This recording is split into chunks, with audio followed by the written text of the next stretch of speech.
का खालसा वाहिगुरू जी की फतेह। ये आप गुरमुखों सिमरन अभ्यास ਵੱਧ ਤੋਂ ਵੱਧ ਕਰਨਾ, ਬਹਿੰਦੇ ਉੱਠਦੇ ਚੱਲਦੇ ਫਿਰਦੇ ਕੰਮ ਕਾਰ ਕਰਦੇ ਇਹ ਆਪਾਂ ਕੀਤੀ ਜਾਣਾ।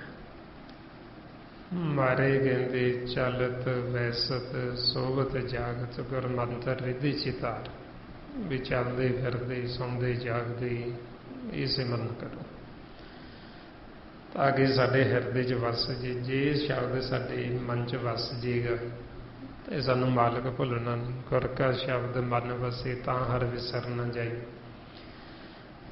ਜੇ ਅਸੀਂ ਇਹਨੂੰ ਵੀ ਮਨ 'ਚ ਵਸਾ ਲਾਂਗੇ ਤੇ ਫਿਰ ਪਹਿਲਾਂ ਆਪਾਂ ਸਾਸ ਗਿਰਾਸ ਕਰਦੇ ਹਾਂ।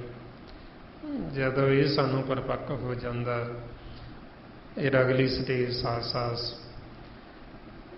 ਰੋਜ਼ ਜਦੋਂ ਅਸੀਂ ਸਾਸ ਕਰਨਾ ਤੇ ਫਿਰ ਅਗਲੀ ਸਟੇਜ ਇਸ ਤੋਂ ਰੋਮ ਰੋਮ ਸਿਮਰਨ। ਜਿਹੜੇ ਗੁਰਮੁਖ ਉਹ ਰੋਮ ਰੋਮ ਮਾਲਕ ਨੂੰ ਧਿਆਉਂਦੇ। ਜਦੋਂ ਆਪਾਂ ਲਗਾਤਾਰ ਸਿਮਰਨ ਕਰਦੇ ਹਾਂ, ਸਾਸ ਗਿਰਾਸ ਕੀਤੀ ਜਾਂਦੇ ਹਾਂ, ਫਿਰ ਉਹ ਸਾਡੇ ਰੋਮ ਰੋਮ ਚੱਲ ਪੈਂਦਾ ਹੈ। ਜਿਸ ਨੂੰ ਮਹਾਰਾਜ ਕਹਿੰਦੇ ਗੁਰਮੁਖ ਰੋਮ ਰੋਮ ਹਰ ਧਿਆਵੇ, ਵੀ ਗੁਰਮੁਖਾਂ ਦਾ ਰੋਮ ਰੋਮ ਮਾਲਕ ਨੂੰ ਧਿਆਉਂਦਾ। ਕਿਵੇਂ ਧਿਆਉਂਦਾ? ਉਹਨਾਂ ਦੇ ਹਿਰਦੇ 'ਚ ਵਸ ਗਿਆ ਕਰਕੇ ਫਿਰ ਉਹਨਾਂ ਨੂੰ ਹਰ ਇੱਕ ਆਵਾਜ਼ ਦੇ ਵਿੱਚ ਉਹਨਾਂ ਨੂੰ ਵਾਹਿਗੁਰੂ ਤੋਂ ਆਵਾਜ਼ ਹੀ ਸੁਣਦੀ ਹੈ। ਜਿਵੇਂ ਕੋਈ ਵੀ ਚੀਜ਼ ਆਪਾਂ ਨੂੰ ਖੜਕਾ ਹੋ ਰਿਹਾ, ਆਪਣੀ ਸੁਰਤੀ ਉਹਦੇ ਨਾਲ ਜੁੜ ਜੇਗੀ। ਜਿਵੇਂ ਆਪਾਂ ਕਈ ਵਾਰ ਰਾਤ ਨੂੰ ਪਏ ਹੁੰਦੇ, ਘੜੀ ਦੀ ਟਿਕ ਟਿਕ ਹੋ ਰਹੀ ਮੰਨ ਲਓ, ਉਹਦੇ ਨਾਲ ਤੁਹਾਡੀ ਸੁਰਤੀ ਜੁੜ ਜੇਗੀ। ਤੁਹਾਨੂੰ ਲੱਗੇਗਾ ਵੀ ਉਹ ਘੜੀ ਵੀ ਵਾਹਿਗੁਰੂ ਵਾਹਿਗੁਰੂ ਵਾਹਿਗੁਰੂ ਕਰੀ ਜਾਂਦੀ। ਪੱਖਾ ਚੱਲ ਰਿਹਾ, ਉਹਦੀ ਆਵਾਜ਼ ਆ ਰਹੀ ਹੈ, ਤੁਹਾਨੂੰ ਲੱਗਿਆ ਪੱਖਾ ਵਾਹਿਗੁਰੂ ਵਾਹਿਗੁਰੂ ਕਰੀ ਜਾਂਦਾ। ਜਾਣੀ ਦੀ ਹਰ ਇੱਕ ਖੜਕਾ ਜਿੱਥੇ ਵੀ ਹੋਏਗਾ, ਕੋਈ ਆਵਾਜ਼ ਆਏਗੀ, ਸਾਡੀ ਸੁਰਤੀ ਉਹਦੇ ਨਾਲ ਹੀ ਜੁੜ। ਹਾਲਾਂਕਿ ਉਹ ਕਰਦਾ ਨਹੀਂ, ਉਹ ਸਾਡੇ ਮਨ 'ਚ ਵਸਿਆ ਹੋਇਆ। ਉਹ ਵਸਿਆ ਹੋਣ ਕਰਕੇ ਤਾਂ ਕਰਕੇ ਆਪਾਂ ਨੂੰ ਲੱਗਦਾ ਵੀ ਜਿਹੜੀ ਚੀਜ਼ ਸਾਡੇ ਅੰਦਰ ਵਸੀ ਹੁੰਦੀ ਸਾਨੂੰ ਉਹ ਸੁਣਾਈ ਦਿੰਦੀ ਹੈ। ਸੋ ਉਸ ਫਿਰ ਅਵਸਥਾ 'ਚ ਕਹਿੰਦੇ ਵੀ ਇਹਨਾਂ ਦੇ ਰੋਮ ਰੋਮ ਸਿਮਰਨ ਚੱਲਦਾ। ਉਹ ਫਿਰ ਜਿੱਥੇ ਵੀ ਆਪਾਂ ਹੱਥ ਰੱਖਾਂਗੇ ਉੱਥੋਂ ਹੀ ਚੱਲ ਪੈਂਦਾ। ਸੋ ਇਸ ਵਾਸਤੇ ਫਿਰ ਇਹ ਆਪਾਂ ਇਹ ਅਗਲੀ ਸਟੇਜ ਫਿਰ ਜਦੋਂ ਇਹ ਆਪਾਂ ਪਹਿਲਾਂ ਸਾਸ ਗਿਰਾਸ ਪਰਪੱਕ ਕਰਾਂਗੇ, ਪੂਰਾ ਦ੍ਰਿੜ ਕਰਾਂਗੇ, ਫਿਰ ਹੀ ਉਹ ਅਗਲੀ ਸਟੇਜ ਆਏਗੀ, ਫਿਰ ਹੀ ਰੋਮ ਰੋਮ ਚੱਲੇਗਾ। ਇਸ ਵਾਸਤੇ ਹੁਣ ਇਹ ਆਪਾਂ ਵੱਧ ਤੋਂ ਵੱਧ ਅਭਿਆਸ ਕਰਨਾ, ਗੁਰਬਾਣੀ ਗੁਰੂ ਨੂੰ ਪੜ੍ਹ ਕੇ ਵਿਚਾਰਨਾ, ਖੋਜਣਾ, ਤਾਂ ਕਿ ਸਾਡਾ ਮਨ ਪਾਸੇ ਨਾ ਜਾਵੇ, ਸਾਨੂੰ ਸਮਝ ਲੱਗੇ ਗੁਰਬਾਣੀ ਦੀ। ਅਤੇ ਵੱਧ ਤੋਂ ਵੱਧ ਆਪਾਂ ਸਤ ਸੰਗਤ ਕਰਨੀ ਹੈ। ਬਾਕੀ ਇਹ ਜੋ ਸਾਰਾ ਭੇਦ ਗੁਰਬਾਣੀ ਗੁਰੂ ਦੁਆਰਾ ਦਿੱਤਾ ਆਪਾਂ ਨੂੰ ਮਹਾਂਪੁਰਖਾਂ ਨੇ, ਭਾਈ ਸਾਹਿਬ ਭਾਈ ਸੇਵਾ ਸਿੰਘ ਜੀ ਧਰਮਾਲਾ, ਕਿ ਜੋ ਆਪਣੇ ਜੀਵਨ ਦਾ ਅਸਲ ਮਕਸਦ ਮਾਲਕ ਨੂੰ ਮਿਲਣਾ, ਪਰਮਾਤਮਾ ਨੂੰ ਕਿਵੇਂ ਆਪਾਂ ਮਿਲ ਸਕਦੇ, ਜਿਉਂਦੇ ਜੀ ਕਿਵੇਂ ਆਪਾਂ ਮੁਕਤ ਹੋਣਾ, ਜਿਉਂਦੇ ਜੀ ਕਿਵੇਂ ਆਪਾਂ ਅਮਰ ਪਦਵੀ ਹਾਸਲ ਕਰਨੀ, ਉਹ ਗੁਰਬਾਣੀ ਗੁਰੂ ਦੁਆਰਾ ਆਪਾਂ ਨੂੰ ਗੁਰਮੁਖਾਂ ਨੇ ਸਾਰਾ ਭੇਦ ਦਿੱਤਾ। ਸੋ ਆਪਾਂ ਵੀ ਇਹ ਭੇਦ ਲੈ ਕੇ ਜਿਉਂਦੇ ਜੀ ਜੀਵਨ ਮੁਕਤ ਹੋ ਸਕਦੇ ਹਾਂ, ਜਿਉਂਦੇ ਜੀ ਪਰਮਾਤਮਾ ਨੂੰ ਮਿਲ ਸਕਦੇ, ਦਰਗਾਹ 'ਚ ਆਉਣ ਜਾਣ ਬਣਾ ਸਕਦੇ ਹਾਂ। ਤੇ ਉਹ ਬਣੇਗਾ ਤਾਂ ਹੀ ਜੇ ਸਾਨੂੰ ਪਹਿਲਾਂ ਗਿਆਨ ਹੋਏਗਾ, ਫਿਰ ਗਿਆਨ ਤੋਂ ਬਾਅਦ ਅਗਲੀ ਧਿਆਨ ਦੀ ਅਵਸਥਾ ਸ਼ੁਰੂ ਹੁੰਦੀ।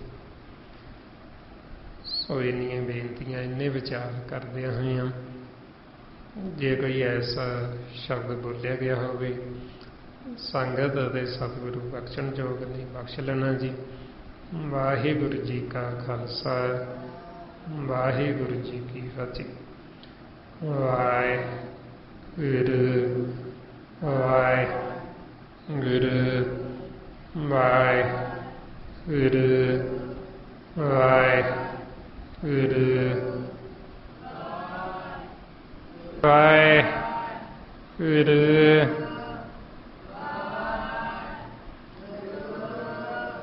ਵਾਹਿਗੁਰੂ ਜੀ ਕਾ ਖਾਲਸਾ, ਵਾਹਿਗੁਰੂ ਜੀ ਕੀ ਫਤਿਹ।